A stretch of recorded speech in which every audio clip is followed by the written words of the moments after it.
هو عن جد رفعت العقوبات بشكل كامل عن سوريا؟ وشنو قصة المسودة الأخيرة؟ بالأول لا تنسى تحط لايك وتشارك الفيديو عشان يصل للأكبر عدد ممكن. خلني أعطيكم لمحة عن العقوبات. سميت بقيصر نسبة لصحفي انشق عن النظام السوري وسرب ملايين الفيديوهات والصور عن الانتهاكات بحق الشعب السوري. هدف هذه العقوبات معاقبة النظام السوري وحلفائه على الفظائع والجرائم التي ارتكبت بحق الشعب السوري. والآن عن رفع العقوبات قسمت إلى 3 مراحل. أول مرحلة وهو إلغاء تام للعقوبات على سوريا.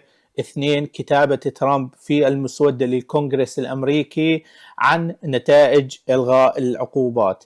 3. التزام سوريا في البنود التالية وهي احترام الدول الجارة، يعني عدم التعرض للدول الجارة. 2. ترتيب صفوف الأمنية في النظام السوري. 3. تشكيل دولة موحدة بقيادة الشرع. طبعا في المسودة يكتب أول أسبوع ومن ثم ثاني أسبوع ومن ثم كل 3 أشهر لمدة 4 سنين. 4 سنين كل 3 أشهر يصير يكتب في المسودة نتائج إلغاء القانون. وبهون يكون ختام الفيديو. اكتب بالتعليقات ما هو رأيك في إلغاء العقوبات بشكل كامل عن سوريا الحبيبة. والسلام عليكم ورحمة الله وبركاته.